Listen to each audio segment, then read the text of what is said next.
तो हम लोग हाइगेन के प्रिंसिपल की बात कर रहे थे और ये चीज़ देखी थी कि किसी मिरर से लाइट रिफ्लेक्ट होती है तो जो रिफ्लेक्शन का लॉ है I बराबर R, angle of incidence is equal to angle of reflection, उसको हम कैसे प्रूव कर सकते हैं। ठीक है, वो काम ने किया। अब बात हो रही है स्नेल के लॉ की। लाइट का जब रिफ्रैक्शन होता है, सही है, तो स्नेल्स लॉ यानी कि रिफ्रैक्शन ऑफ लाइट, ठीक है। क्या है भी स्नेल का लॉ कि अगर ये एक मीडियम है जिसमें लाइट की स्पीड है v1 और ये दूसरा जिसमें v2, ये बाउंड्री, जो रेफ्रैक्टिव इंडेक्स है μ1, यहाँ रेफ्रैक्टिव इंडेक्स μ2, लाइट ऐसे आ रही है पहले मीडियम में और ये नॉर्मल है, नॉर्मल के साथ लाइट का द्वारा बनाया गया angle I, angle of incidence. अब ये लाइट दूसरे मीडियम में गई, ये नॉर्मल के साथ एंगल R, ये एंगल ऑफ इंसिडेंस, ये एंगल ऑफ रिफ्रैक्शन। जब लाइट एक मीडियम से दूसरे मीडियम जाती है तो अपने रास्ते से मुड़ जाती है और ऐसी सिचुएशन के लिए स्नेल का लॉ अप्लाई किया जाता है। Sine I upon sine R is equal to v1 upon v2, जिसको आप v1 को c अपान μ1 रख दोगे, v2 को c अपान μ2 रख दोगे, तो वो आ जाएगा μ2 अपान μ1। हम लोग ऐसे करके भी याद रखते हैं μ1 साइन I बराबर μ2 साइन R। हाँ, ठीक है, ऐसे याद भी रखा जाता है। तो हम लोग इस स्नेल के लॉ को जो है वो प्रूव करना चाहते हैं हाइगेन के प्रिंसिपल का इस्तेमाल करके, ठीक है। तो ये एक बाउंड्री है, इधर से लाइट आ रही है ऐसे, ओके, और ये लाइट ऐसे चलती जा रही है। ये जो मीडियम है, इधर की तरफ लाइट की स्पीड है v1। अब ये लाइट ऐसे आ रही है तो लाइट के मूवमेंट जो हो रहा है, ये लाइट का जो डायरेक्शन ऑफ प्रोपगेशन है, इसके परपेंडिकुलर आपने एक वेव फ्रंट यहाँ पे बनाया, ठीक। ये वेव फ्रंट बनाया AB, सही। AB क्या है? एक वेव फ्रंट है किसी इंस्टेंट पर, कभी जब हमने देखा, मान लो टाइम t बराबर 0 पर, ठीक है। तो AB एक वेव फ्रंट है एट t बराबर 0। अच्छा, अब जैसे जैसे लाइट आगे बढ़ेगी वैसे वैसे वेव फ्रंट ऐसे आगे बढ़ता चला जाएगा और ये जो है यहाँ से लाइट बढ़ते बढ़ते ये थोड़ी देर बाद यहाँ पहुँचेगी, सही है। तो ये वेव फ्रंट है t बराबर 0 पर और ये वेव फ्रंट अभी इस बाउंड्री पर पहुँचा है। बाउंड्री जिसके इधर की तरफ जो लाइट है, जो मीडियम है, उसमें लाइट की स्पीड है v1 और इधर जो मीडियम है उसमें लाइट की स्पीड है v2, सही। अब क्या हुआ, ये वेव फ्रंट अभी यहाँ पर, अब जैसे टाइम बीतेगा वेव फ्रंट आगे बढ़ता जाएगा और ये इस बाउंड्री पर पहुँचता चला जाएगा। तो t बराबर 0 पर वेव फ्रंट बाउंड्री के A पॉइंट पर पहुँचेगा, इसको लिखता हूँ मैं एट t बराबर 0। Wave front reaches point A of boundary, ठीक। और जब ये वेव फ्रंट आगे बढ़ेगा तो थोड़ी देर बाद यही वेव फ्रंट C पे पहुंचेगा, तो वो टाइम मान लेते हैं t। तो at time t wave front reaches point C of boundary, okay. लो भाई, टाइम t पे वेव फ्रंट पॉइंट C पे पहुंच गया। अब अगर यहाँ से यहाँ तक जाने में इसको टाइम t लगेगा तो यहाँ पे लाइट की स्पीड है v1, तो B से C तक की जो डिस्टेंस है वो क्या हो जाएगी, BC बराबर v1 इंटू t, सही। यहाँ पे लाइट इस बाउंड्री पर गिरी है तो यहाँ नॉर्मल खींच लीजिए। इंसिडेंट लाइट के द्वारा नॉर्मल के साथ बनाया गया एंगल I, इंसिडेंट लाइट के द्वारा नॉर्मल के साथ बनाया गया एंगल I। अब देखो ये I तो ये 90 माइनस I, तो ये I, ये I, ये 90 माइनस I, ये 90, तो ये I, ठीक। हम यहाँ पर लिखेंगे साइन I इक्वल टू, इस राइट एंगल ट्राइंगल को देखिए, साइन I बराबर BC अपान AC। साइन आई बराबर बी सी अपान ए सी। बी सी क्या है, V1T अपान ए सी। ये एक इक्वेशन आपने लिख दी। अब लाइट दूसरे मीडियम में जाएगी, यस। तो लाइट जब दूसरे मीडियम में जाएगी तो हम इसके बारे में ऐसे कहेंगे कि जैसे जैसे ये वेव फ्रंट इस बाउंड्री पे पहुंचता चला जाएगा, जैसे जैसे ये वेव फ्रंट इस बाउंड्री पे पहुंचता चला जाएगा, वैसे वैसे बाउंड्री के जो पॉइंट हैं वो सोर्स की तरीके से काम करते चले जाएंगे, सेकेंडरी सोर्स। ठीक, ये वेव फ्रंट अभी यहाँ पहुँचा है तो इस समय t बराबर 0 पर ये ए जो है एक पॉइंट सोर्स की तरह से काम करना शुरू करेगा, और जैसे जैसे वेव फ्रंट आगे बढ़ता जाएगा बाउंड्री के और पॉइंट भी सोर्स की तरीके से काम करते चले जाएंगे। सबसे लास्ट में कौन, सी सोर्स की तरह से काम करेगा। ठीक, तो A starts acting as secondary source at time t बराबर 0, और ए और सी जो है starts acting as secondary source at time t। ठीक है, अब क्या हुआ, ए ने सोर्स की तरह से काम करना शुरू कर दिया, अभी शुरू कर दिया, तो ए से स्फेरिकल वेव फ्रंट निकलने लगेंगे जिनको आप सेकेंडरी वेवलेट कहते हैं। तो ए से स्फेरिकल वेवलेट, सेकेंडरी वेवलेट्स निकलेंगी, और जैसे जैसे टाइम बीतता जाएगा वैसे वैसे वो वेवलेट्स बड़ी होती चली जाएंगी। टाइम टी पर जब सी ने सोर्स की तरह से काम करना शुरू किया, ठीक उस समय यहाँ पर जो वेवलेट है वो 0 रेडियस की है। टाइम टी पर सी ने सोर्स की तरह से काम करना शुरू किया तो सी पे जो वेवलेट है वो पॉइंट साइज की है, और ए जो है, ए पर जो वेवलेट है वो उसको टी समय मिल चुका है, यस, उसको टी समय मिल चुका है। तो ए पर जो वेवलेट है वो टी समय में V2T दूरी ट्रेवल कर चुकी होगी। ध्यान दो, दूसरे मीडियम में लाइट की जो स्पीड है वो V2 है, तो अगर यहाँ से लाइट चलेगी तो टी समय में कितना मूव कर पाएगी, V2T किधर, इधर इधर हर तरफ। तो ए से एक सेकेंडरी वेवलेट जो है वो शो करी गई, कब, टाइम टी पर, और इसकी जो रेडियस है वो है V2T। ठीक, तो हम यहाँ पे बताते हैं कि भाई ए ने सेकेंडरी सोर्स की तरह से काम करना शुरू कब किया था, t बराबर 0 पर, और सी ने इस समय।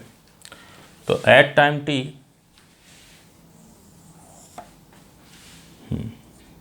तो at time t radius of wavelet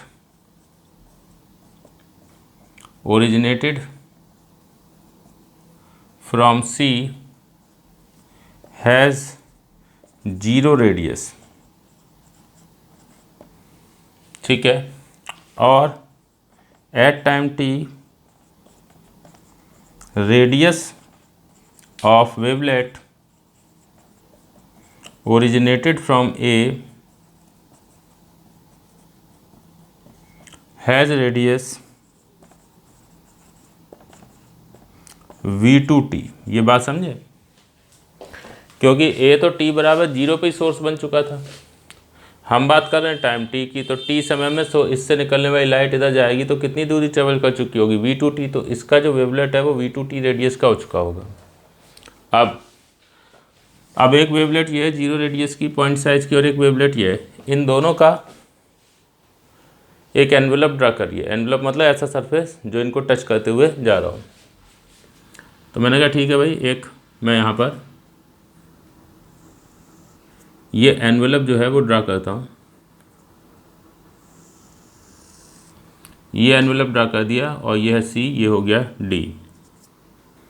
ठीक है, जो इसको जस्ट टच करते हुए ऐसे जा रहा है, तो ये एनवेलप हो गया। देखो, इसको भी बाहर से टच करते हुए जा रहा है, और ये तो पॉइंट साइज की है तो यहीं से जाते हुए, मतलब पॉइंट साइज की है तो उसको जस्ट टच करते हुए जा रहा है। ये हो गया वेव फ्रंट टाइम टी पर। ध्यान दीजिए, एनवलप जो होता है सेकेंडरी वेवलेट्स का, वही किसी बाद वाले समय पर नई पोजीशन वेव फ्रंट की बताता है। तो टाइम टी बराबर 0 पर वेव फ्रंट यहाँ था, और टाइम टी पर यही वेव फ्रंट यहाँ पहुँच जाएगा। अब लाइट का जो ट्रेवल करने का डायरेक्शन होता है वो वेव फ्रंट के परपेंडिकुलर होता है। तो आप क्या करोगे, ये वेव फ्रंट जो बनाया है इसके परपेंडिकुलर डायरेक्शन में लाइट का प्रोपगेशन दिखाओगे। ये देखिए, तो इसके परपेंडिकुलर जो लाइट चलेगी तो वो ऐसे जाएगी। तो वेव फ्रंट सी डी जो है उसके परपेंडिकुलर लाइट का प्रोपगेशन हो गया। ठीक है, हमने कहा भाई ऐसा है। अब ये चीज़ हम लिखेंगे पहले तो, कि यहाँ जो वेव फ्रंट है टाइम टी पर वो सी डी है। कुल मिला के वही ए बी वाला वेव फ्रंट चलते चलते टाइम टी बराबर 0 पर ये वेव फ्रंट था, टाइम टी पर वेव फ्रंट यहाँ आ गया, और लाइट का प्रोपगेशन उसके परपेंडिकुलर होना चाहिए। तो यहाँ पर लाइट के प्रोपगेट करने के परपेंडिकुलर वेव फ्रंट बनाया था, तो यहाँ वेव फ्रंट पता चल गया, तो उसके परपेंडिकुलर लाइट के प्रोपगेट करने की डायरेक्शन बन जाएगी। ठीक है, क्लास को रोक लीजिए, और अब ये डायग्राम आपके सामने चीज़ें हैं, नोट कर लीजिए। फिर मैं क्या करूँगा, मैं ये मिटाल के डायग्राम बनाने देंगे, इस डायग्राम में थोड़ा सा और काम करेंगे, और फिर अपना जो स्नेल का लॉ है वो डिराइव कर लेंगे। ये एक इक्वेशन एक ये हम आगे यूज़ करेंगे। अभी जैसे साइन आई लिखा है ऐसे साइन आर लिखेंगे, और उसके बाद जो है साइन आई साइन आर का रेशियो V1/V2 के बराबर दिखाना, स्नेल का लॉ वो दिखा देंगे। यहाँ पर लाइट के प्रोपगेट करने की जो डायरेक्शन है वो नॉर्मल के साथ कितना एंगल बना रही है वो भी आप शो कर सकते हैं। ठीक है, ये मैंने हटा दिया, इससे कन्फ्यूजन होगा ये कौन सी लाइन है।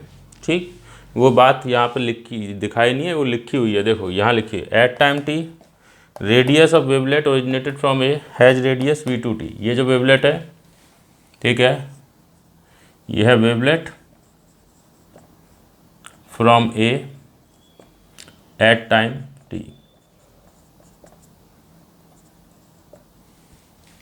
सही है, और यहाँ वाली वेवलेट तो 0 रेडियस की, वो भी लिख दिया गया है। तो क्लास को रोकें, पहले ये नोट करें, फिर आगे देखते हैं।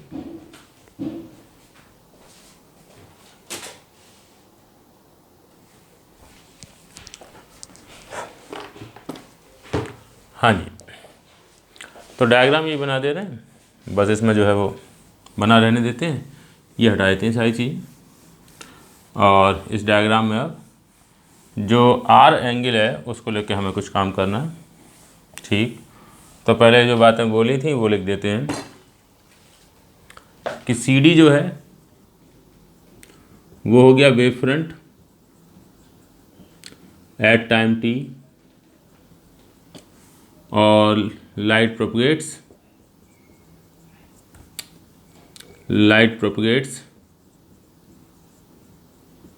इन second medium perpendicular to C D.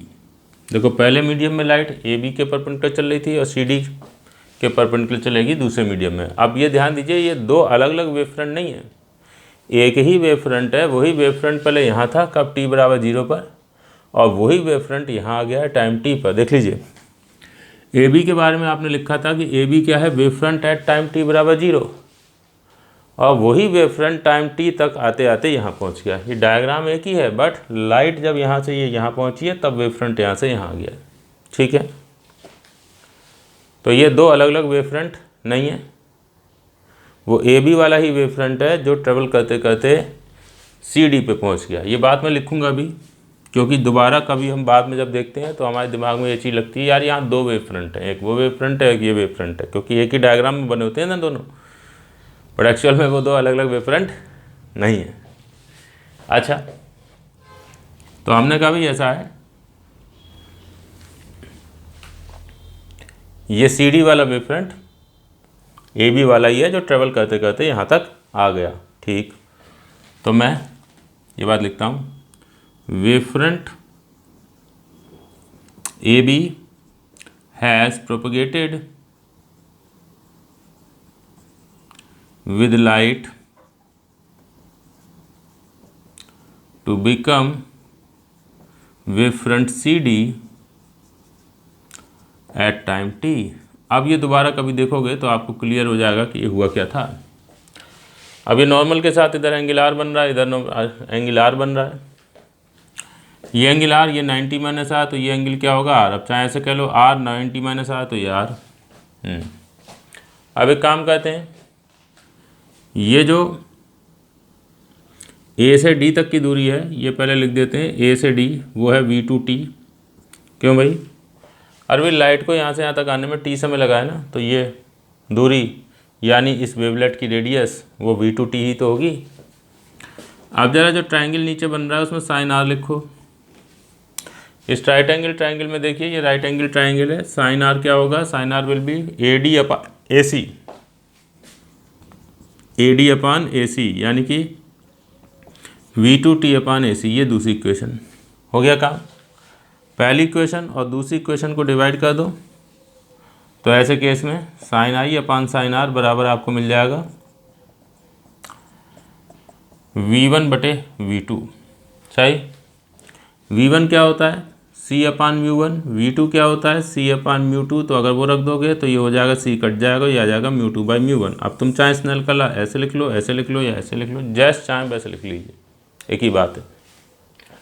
तो ये रिफ्रैक्शन ऑफ लाइट जो है, ये रिफ्रैक्शन ऑफ लाइट जो है यानी स्नेल का लॉ जो है उसको प्रूव किया गया कैसे, हाइगन के प्रिंसिपल का इस्तेमाल करके। ठीक है, तो क्लास को रोक लीजिए और इसको नोट कर लीजिए। डायग्राम में तो लगभग वही है, बस ये आपका यहाँ मैंने वो हटा दी थी लाइन। ठीक है, वो तुम हटा तो नहीं पाओगे, तो तुम तो जो लिखी है रहने दो। कुछ मैंने यार वगैरह एंगल यहाँ दिखाए हैं, ये दिखा देना। ठीक है, और इसको नोट कर लेना।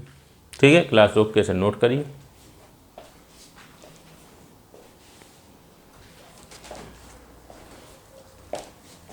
हाँ जी, तो हम लोग बात करते हैं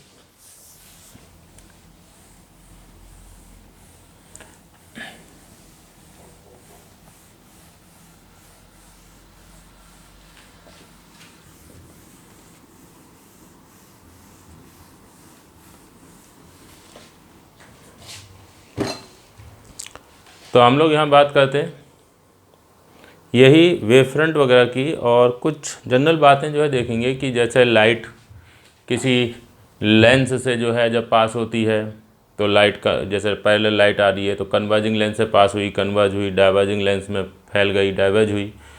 ऐसे ही मिरर होते हैं, concave mirror, convex mirror, prism होती है, उससे लाइट गुजर रही है। तो तमाम ऐसी चीज़ें हम पढ़ते हैं और उसमें हमें पता होता है कि भाई लाइट के साथ क्या होता है जब लाइट किसी लेंस या मिरर या प्रिज्म में से गुजरती है। अब वो जो चीज़ें हमें ऑलरेडी पता हैं उनको लेके हम वेवफ्रंट को लेके डिस्कशन करना चाहते हैं, और जो भी लाइट के साथ करता है लेंस या मिरर तो उसको हम लोग कुछ वेवफ्रंट्स का इस्तेमाल करके भी समझना चाहेंगे, जस्टिफाई करना चाहेंगे, सो दैट हमें थोड़ा सा ये बात लगे कि यार ये जो आपका हाइगन का प्रिंसिपल है वेवफ्रंट को लेके आप तमाम चीज़ें पढ़ते हो। ठीक है, तो ये जनरल चीज़ें हैं जो सिर्फ ऐसा नहीं कि वेव ऑप्टिक्स ही बल्कि रे ऑप्टिक्स में भी इनको अप्लाई करके चीज़ों को समझाया जा सकता है। अच्छा चलो ठीक है, तो मैंने यहाँ पे बात करी एक जो है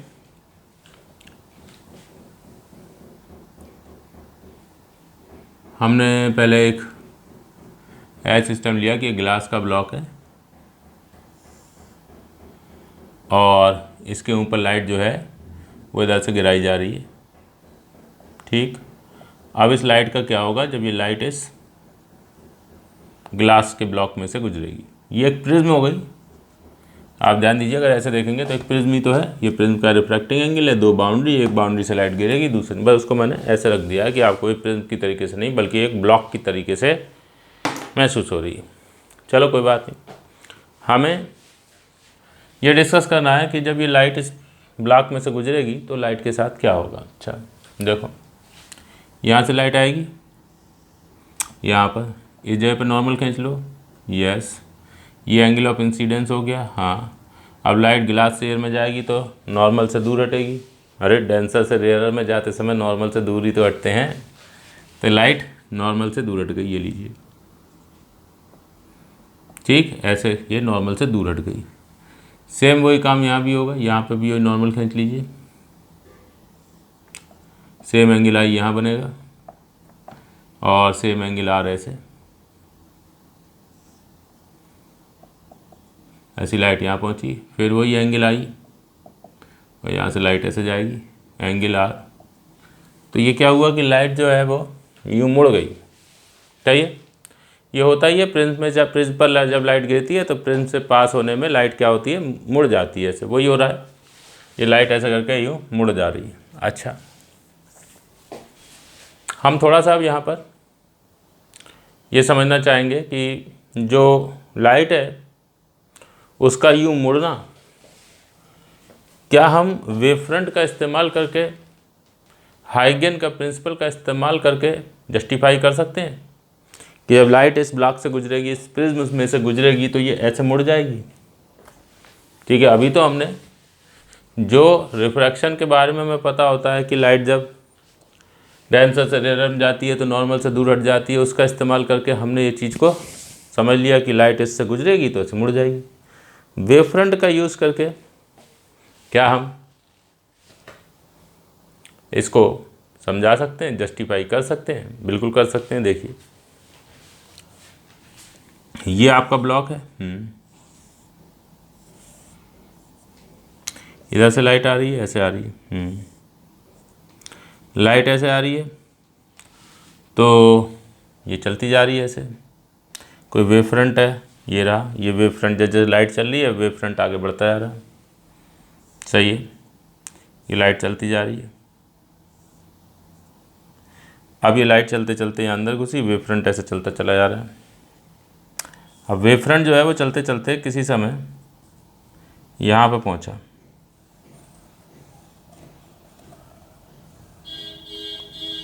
यह है ए बी।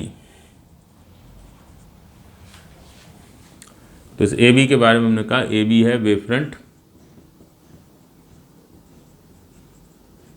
एट से टी बराबर 0, सही है।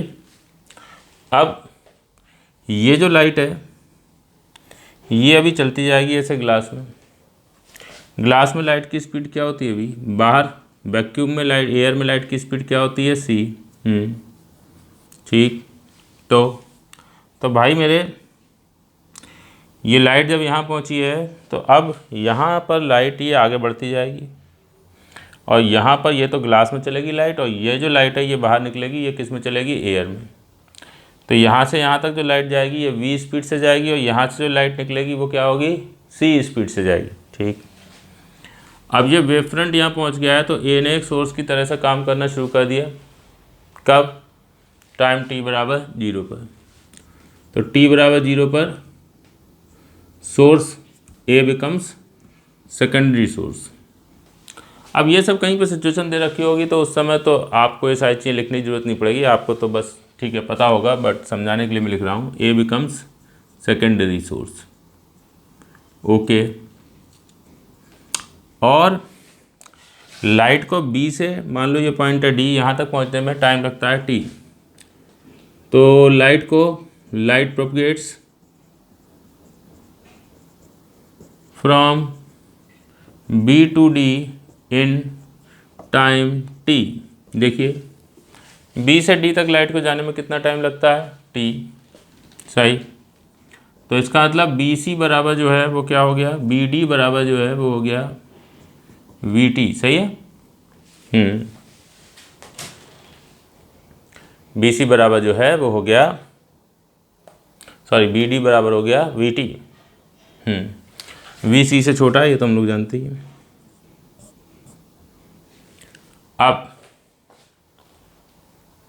अब हमने ये कहा कि भाई जब ये लाइट डी पे पहुंचेगी तो डी उस समय सोर्स की तरीके से काम करना शुरू करेगा, तो D becomes secondary source at time T. तो ए सोर्स कब बना, टी बराबर 0 पर, और डी सोर्स कब बना, टाइम टी पर। ठीक, अब ए तो टी बराबर 0 पर सोर्स बन गया था, तो टाइम टी तक क्या होगा। अब देखो जैसे ही ये सोर्स बनेगा वैसे ही इससे लाइट निकलना शुरू कर देगी, हर तरफ जाएगी ऐसे करके। सही। तो हमने कहा ऐसा है कि इससे निकलने वाली जो सेकेंडरी वेवलेट है उसका क्या होगा। तो इससे निकलने वाली सेकेंडरी वेवलेट जो है वो अब हो चुकी होगी सी टी रेडियस की। तो radius of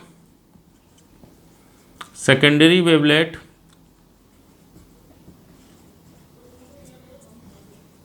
originated from A is equal to C T, कब, एट टाइम टी।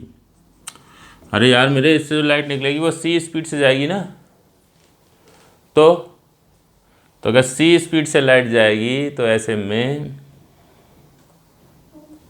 अगर सी स्पीड से लाइट जाएगी तो कितना चलेगी टी समय में, सी टी दूरी। तो इससे जो भी लाइट निकलेगी वो सब सी टी दूरी चल जाए। तो इससे निकलने वाली वेवलेट की रेडियस आप क्या बनाएंगे, सी टी।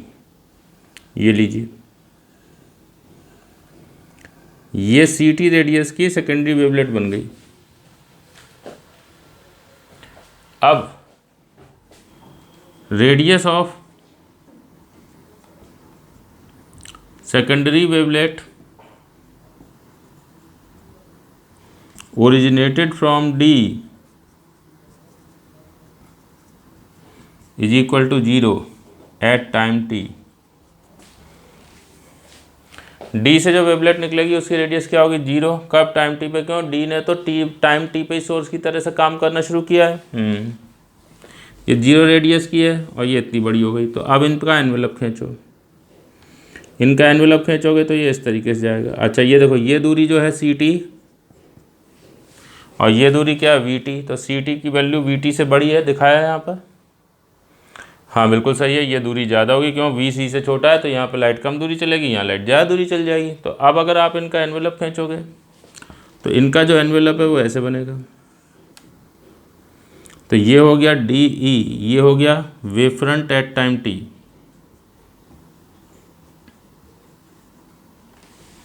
अब हमें पता है कि जो लाइट है वो ट्रेवल करती है वेवफ्रंट के परपेंडिकुलर। तो ऐसे केस में जो लाइट का प्रोपगेशन है वो वेवफ्रंट के क्या होगा, परपेंडिकुलर।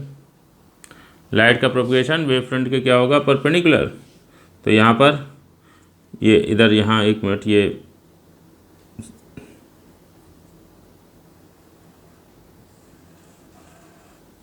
हाँ जी, ये परपेंडिकुलर नहीं बन पाया। परपेंडिकुलर बनाया जाए इसको थोड़ा। लो जी,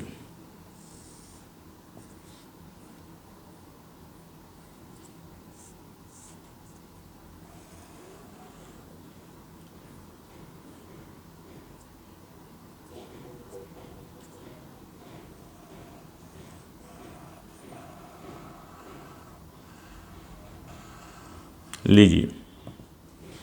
हाँ जी, तो ये जो आपका DE है ये हो गया वेवफ्रंट, और DE के परपेंडिकुलर जो है वो जाएगी लाइट। तो DE के परपेंडिकुलर लाइट का प्रोपगेशन आपने ऐसे दिखा दिया।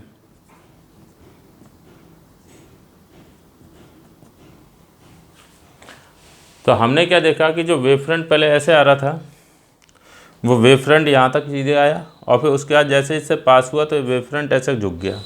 अब वेवफ्रंट ऐसे घूम गया तो लाइट के प्रोपगेट करने की जो डायरेक्शन है वो भी घूम गई। पहले लाइट ऐसे जा रही थी, अब लाइट ऐसे जाएगी। क्यों, क्योंकि लाइट को तो वेवफ्रंट के परपेंडिकुलर मूव करना है।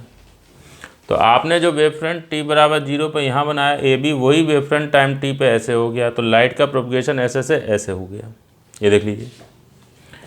अब लाइट प्रोपगेट्स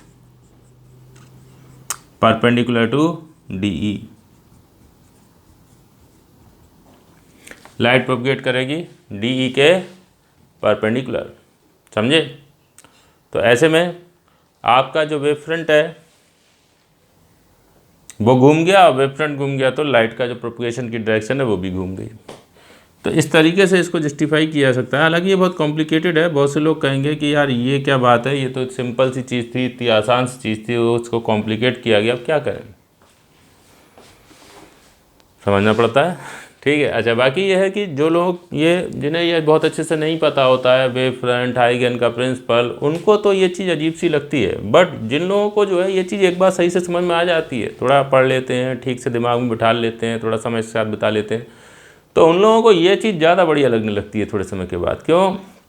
क्योंकि ये जो वेव फ्रंट वाली चीज़ है ये ऐसी है जिससे हर फिनोमेना एक्सप्लेन किया जा सकता है लाइट से रिलेटेड। हाइगन का प्रिंसिपल जो है ये वेव ऑप्टिक्स, रे ऑप्टिक्स, सब में लगाया जा सकता है, ठीक है। तो जहाँ कहीं पे दिक्कत हो रही होती है, थोड़ा ज़्यादा बड़े स्तर पे आप अच्छे स्तर पे फिजिक्स पढ़ रहे हैं, अब वहाँ पे आपको दिक्कत हो रही है, कहीं पर चीज़ें जो है वो फिजिकली कैसे हो रही हैं वो एक्सप्लेन नहीं हो पा रही हैं, तो ये हाइगन का प्रिंसिपल हमेशा मदद करता है, ठीक है। तो एक बार क्लास को रोक लें और इसको नोट कर लें, फिर आगे देखते हैं।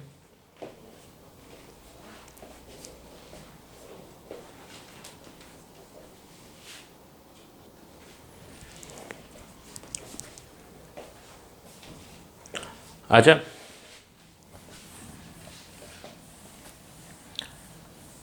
अब यही जो बात है, ये जो ग्लास के ब्लॉक में से लाइट अभी पास हुई, इसको थोड़ा सा हम सिंपल तरीके से भी जो है वो यूज़ कर सकते हैं, यही चीज़ हाइगन के प्रिंसिपल वाली, ठीक है। और उसमें हम ज़्यादा ये नहीं कहते कि भाई ये वेवलेट बनाओ, उस पर टेंजेंट खींचो, ऐसा वैसा, ठीक है। थोड़ा सा हम इसको सिंपल ऐसी अप्रोच के साथ, जो कहीं पर कोई सिचुएशन दे रखी है तो उसको आसानी से हम लोग डील कर सकें। वो देखिए,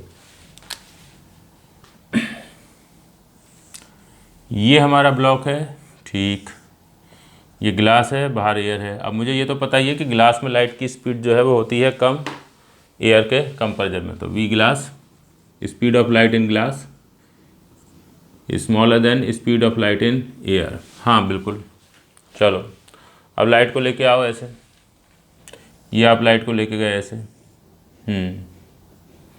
अब लाइट को ऐसे लेके गई है, तो चलिए, तो ये लाइट का आप ये सोचिए कि ये सारे ऐसे पॉइंट हैं जो कि सेम फेज़ में हैं, ठीक, ये सारे सेम फेज़ में पॉइंट हैं। आगे बढ़ते गए, ये वेव फ्रंट ऐसे ही आगे बढ़ता चला जाएगा और यहाँ पहुँच गए, ये सारे पॉइंट सेम फेज़ में हैं ऐसे, और ये देखिए ये सारे पॉइंट भी सेम फेज़ में हैं।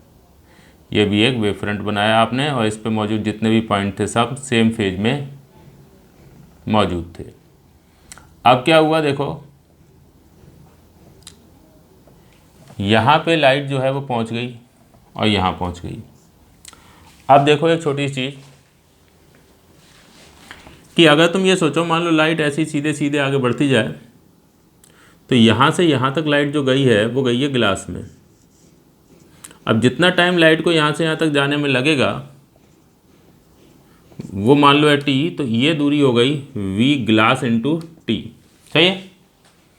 मान लो टाइम टी लगा। अब यहाँ पे ये सोर्स, ये पॉइंट जो है, इससे भी लाइट आगे जाएगी, हर तरफ जाएगी, तो मैंने कहा सीधे सीधे ले जाओ, सीधे जाने वाली लाइट की कंसीडर करो। तो मुझे पता है कि यहाँ पे तो हम ग्लास में चले हैं तो लाइट की स्पीड वी जी थी, तो यहाँ पे लाइट चली है किस में, एयर में, तो लाइट की स्पीड क्या होगी, वी है। तो यहाँ पे जो दूरी चलेगी लाइट सेम टाइम में वो होगी ज़्यादा, we ji into V A into T. अब मैं ऐसे बात कहूँगा कि ये सारे पॉइंटों की फेज सेम थी, तो ये यहाँ पे जो फेज़ है वही फेज़ आपको टी समय के बाद यहाँ मिलेगी, क्योंकि लाइट यहाँ से चलते चलते यहाँ पहुँच गई है टी समय में, और ये डिस्टेंस हो गई वी ए इंटू टी।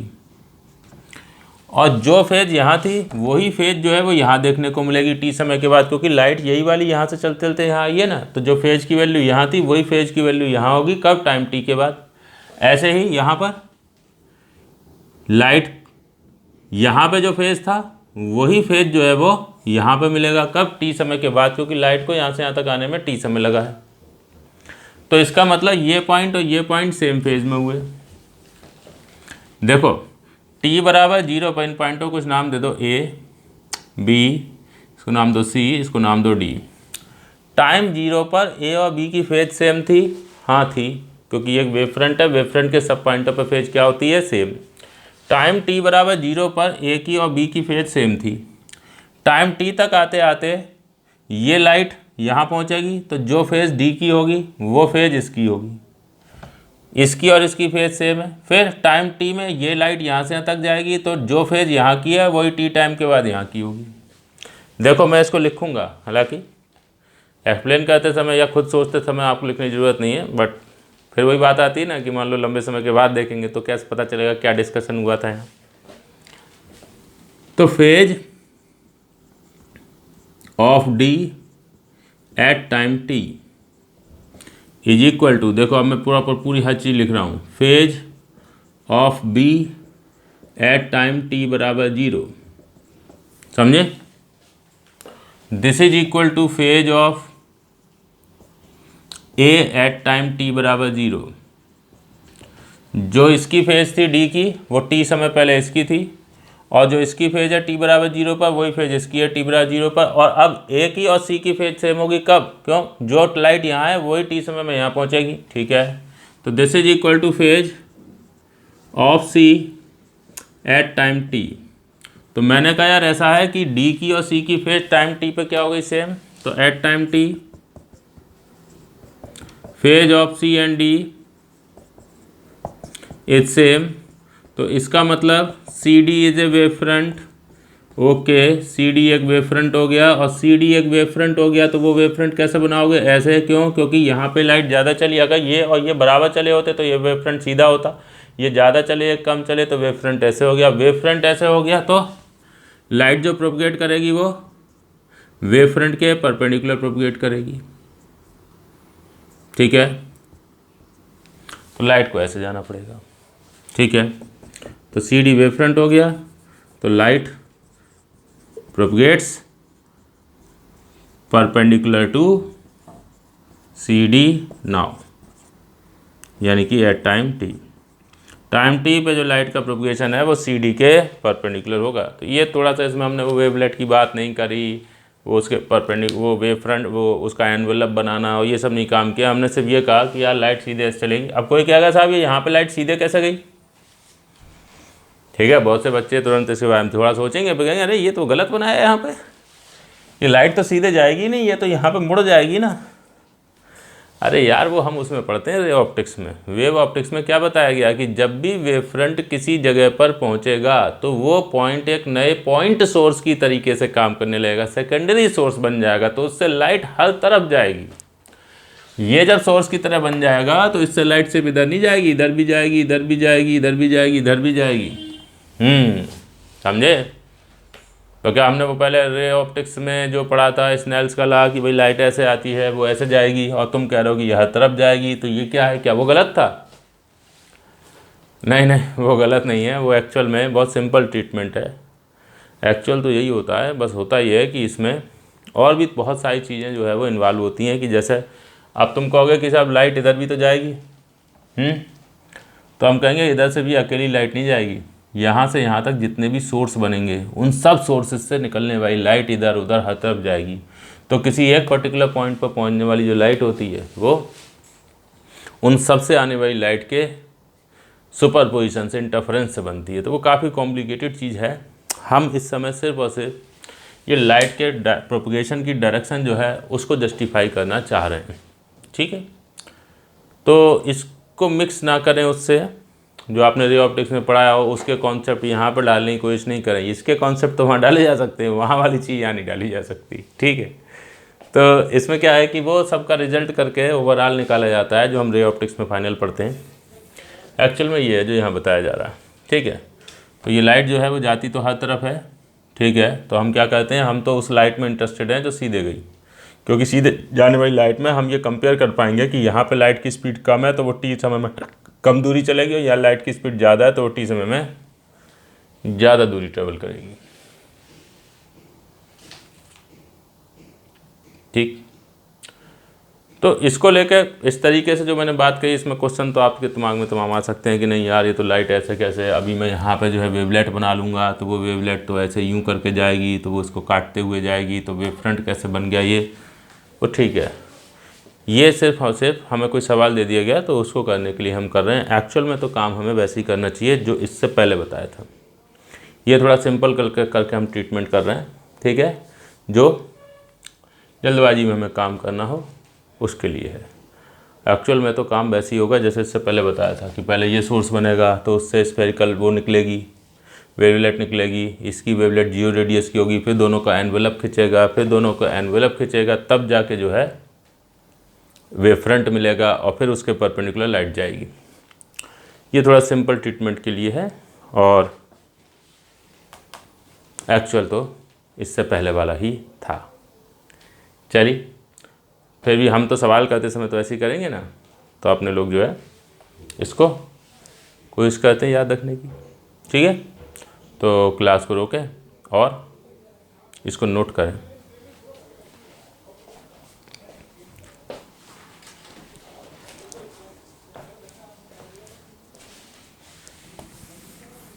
अच्छा, फिर हम लोग बात करते हैं किसी लेंस की।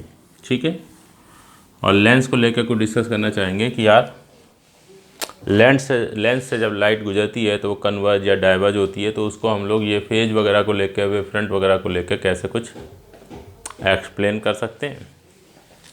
चलो भाई, ये कन्वर्जिंग लेंस है, ग्लास का लेंस है, एयर में रखा है, बाई कॉन्वेक्स लेंस, इस पर लाइट गिरी ऐसे। तो हम सब लोग जानते हैं क्या होता है, जब लाइट ऐसे आती है तो इस लेंस से गुजरती है तो लाइट कन्वर्ज हो जाती है। हाँ बिल्कुल सही बात है, यही होता है। क्या हम वो वेव फ्रंट वगैरह की बात करके एक्सप्लेन कर सकते हैं कि लाइट कन्वर्ज क्यों हो रही है?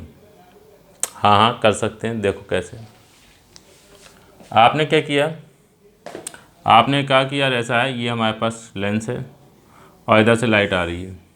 ठीक, अभी लाइट ऐसे आ रही है, एक काम करो, ये लाइट को सीधे सीधे ऐसे सोचो चलती चली जा रही है। ठीक, कोई कहेगा ये कैसे आपने बनाया भाई? ये फिर वही बात, अरे यार लाइट आएगी, जब यहाँ पहुँचेगी तो ये सोर्स की तरह से काम करना शुरू करेगा, तो उससे लाइट हर तरफ जाएगी, तो मैंने सीधे वाली लाइट ले ली। फिर यहाँ पहुँचेगी तो यहाँ से भी हर तरफ लाइट जाएगी, तो मैंने वहाँ पे भी सीधे चलने वाली लाइट ले ली।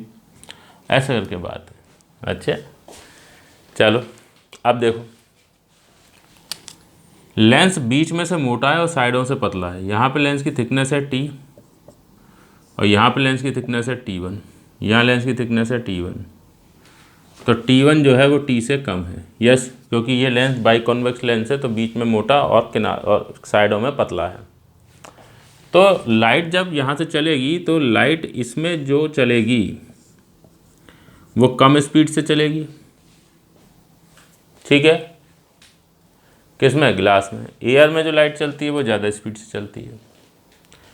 आप अगर टाइम 0 पर इस लाइट में मौजूद एक पॉइंट ये ले लेते हैं A, एक पॉइंट ये ले लेते हैं B, एक पॉइंट ये ले लेते हैं C, T बराबर 0, phase of ABC same.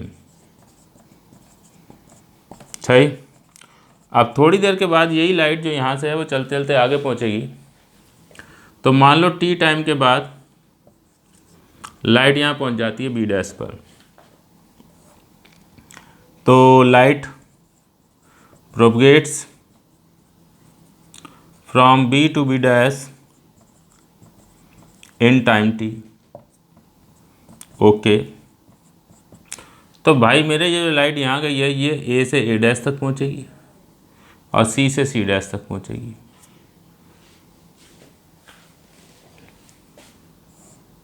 A to A dash in same time T और C to C dash in time T।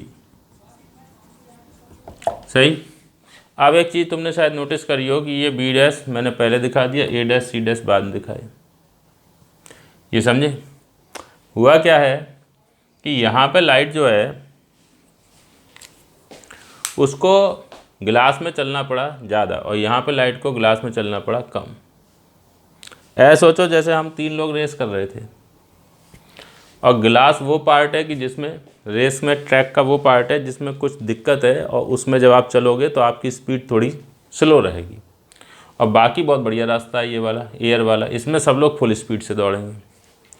अब ये तीनों लोग एक बराबर स्पीड से दौड़ रहे थे।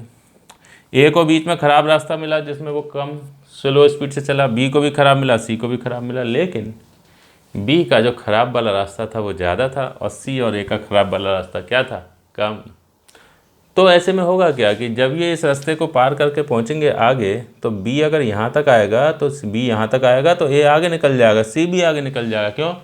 क्योंकि ख़राब वाला पोर्शन जो है वो तो इसने ज़्यादा ट्रेवल किया है। तो जिसका ख़राब पोर्शन ज़्यादा होगा उसको ज़्यादा टाइम लग जाएगा। तो अगर 1 घंटे में बी यहाँ से यहाँ तक आता है तो ए जो है वो यहाँ पे 1 घंटे से कम में ही आ जाएगा, सी भी यहाँ पे 1 घंटे से कम में आ जाएगा, तो 1 घंटे में तो ये आगे निकल जाएगा ना। अब आई बात समझ में? मैं यहाँ पे कैलकुलेशन करके नहीं दिखाना चाहता हूँ, बस ऐसी जनरल इतनी बात तो सब समझ सकते हैं कि जिसका रास्ता ज़्यादा गड़बड़ था और जिसका रास्ता कम गड़बड़ था। ये लोग तीनों दौड़ रहे थे, इसका तो बीच का 200 मीटर का रास्ता ख़राब था, इसका 100 ही मीटर का रास्ता ख़राब था, तो जाहिर सी बात है ये आगे निकल जाएगा। तो यही हुआ, ये आगे निकल गया, तो उतने ही टाइम में ये आगे निकल गया।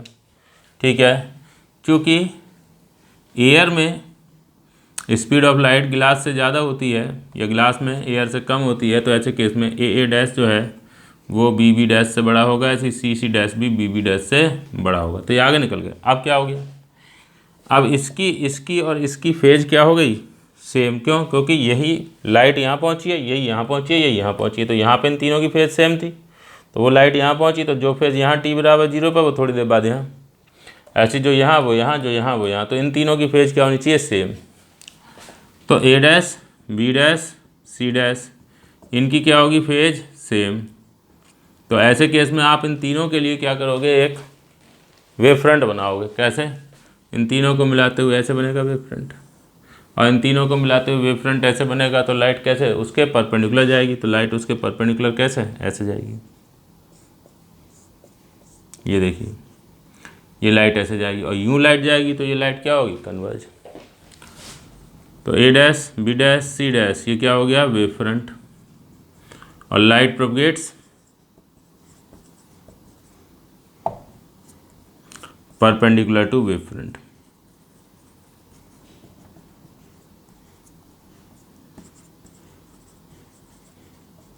ए dash B dash C dash, light A dash B dash C dash के परपेंडिकुलर जो है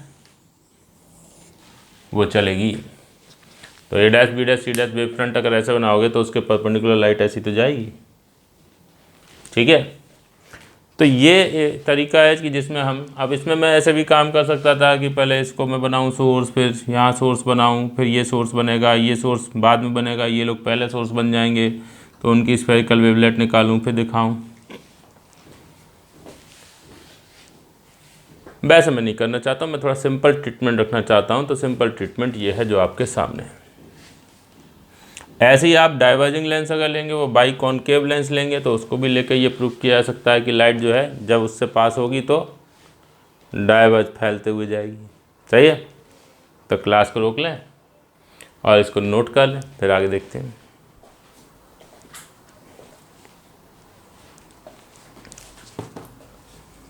अच्छा जी,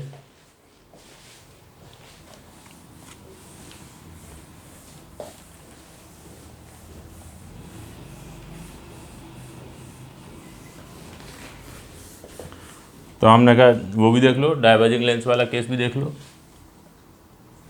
ये आपने डाइवर्जिंग लेंस बना लिए, सबको पता है पहले लाइट आएगी गिरेगी तो क्या होगा, फैलते हुए जाएगी। अब इसमें क्या सिचुएशन है कि अगर ये पॉइंट है ए, ये बी और ये सी, आज की तारीख में A B C same phase में, क्योंकि लाइट के प्रोपगेट करने के परपेंडिकुलर चलोगे तो वेव फ्रंट बनेगा। अब यही जब आगे चलेंगे तो होगा क्या कि यहाँ पे ग्लास, यहाँ एयर, तो अब बीच में जो है वो ग्लास वाला यानी उबड़ खाबड़ वाला रास्ता जिसमें स्पीड कम हो जाती है वो छोटा है, और इन लोगों का साइड में ग्लास ये लेंस मोटा है, तो ख़राब रास्ते पे ये लोग ज़्यादा चलेंगे, ये कम चलेगा, तो आगे निकलने के मामले में अब ये आगे निकल जाएगा और ये लोग पीछे रह जाएंगे। ये देखिए, ये ए डैश, ये बी डैश और ये सी डैश, और A dash B dash C dash हो तो ये A dash B dash C dash का क्या हो जाएगा, वेव फ्रंट, और वेव फ्रंट ऐसा बन जाएगा तो लाइट क्या होगी, वेव फ्रंट के परपेंडिकुलर चलेगी।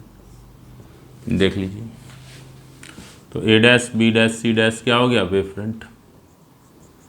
अब आई बात समझ में, और लाइट उसके परपेंडिकुलर चलेगी। बात देख लो कि जो आपका लाइट है वो यहाँ पे ख़राब रास्ता है, समझे, ग्लास का रास्ता में, इस ग्लास में चलने पे स्पीड कम हो जाती है, तो आप ये मान लो ग्लास में जो पोर्शन है वो उबड़ खाबड़ रास्ता है जिसमें कोई भी व्हीकल चलेगा तो वो स्लो चलेगा, तो ये उबड़ खाबड़ रास्ते पे कम चला, ये लोग ज़्यादा चले तो ये आगे निकल जाएगा, ये लोग पीछे रह जाएंगे। अब ये तीनों फेज सेम है तो ये वेव फ्रंट बनाना पड़ेगा, जैसे यहाँ वेव फ्रंट है वही चीज़ आगे पहुँचेगी, तो अब वेव फ्रंट ऐसे हो गया, वेव फ्रंट ऐसे हो गया तो लाइट उसके परपेंडिकुलर चली, समझे। और कैसे ही आपको ग्लास बना के दे दिया, मतलब ऐसे करके बना के दे दिया, ये देखिए ये इस टाइप से आपने गिलास बना के दे दिया।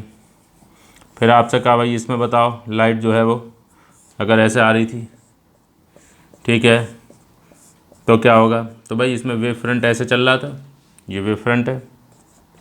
अब क्या हुआ, ये पॉइंट आपका कुछ है, तो ये लाइट ऐसे चली, तो ये लाइट यहाँ ग्लास में ज़्यादा चलेगी तो पीछे रह जाएगी, ये ग्लास में कम चलेगी ये आगे निकल जाएगी, ये ग्लास में ज़्यादा चलेगी पीछे रह जाएगी, ठीक है। जो ग्लास में कम चलेगा वो पॉइंट आगे निकल जाएगा, ठीक, और जो एयर जो ग्लास में ज़्यादा चलेगा वो पीछे रह जाएगा। तो अब यहाँ जो वेव फ्रंट है वो कैसे बनेगा, अब वेव फ्रंट ऐसे बनेगा, ये ग्लास है, ये एयर है, और ये वेव फ्रंट है। देख लो जो वेव फ्रंट यहाँ पे था ऐसे, वो वेव फ्रंट यहाँ पहुँच के ऐसे हो जाएगा, लाइट का प्रोपगेशन ऐसे, ठीक है।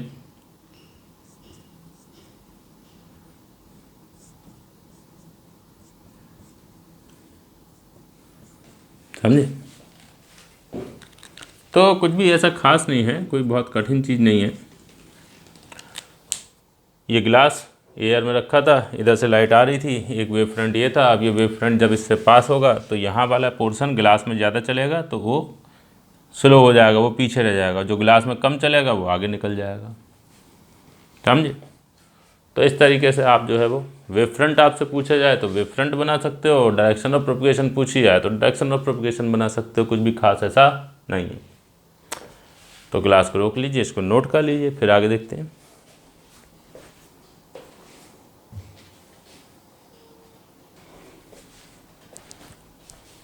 हाँ जी, ये A dash B dash C dash है, ठीक है। तो हमने कहा यार ऐसा है कि मिरर कोई अगर है तो क्या उसके लिए भी ऐसे ही काम कर सकते हैं, बिल्कुल। मिरर में भी पता है कॉनकेव मिरर होता है, कॉन्वेक्स मिरर होता है, ठीक, लाइट को कन्वर्ज डाइवर्ज करता है, तो उसके हिसाब से हम लोग यहाँ पर समझा सकते हैं।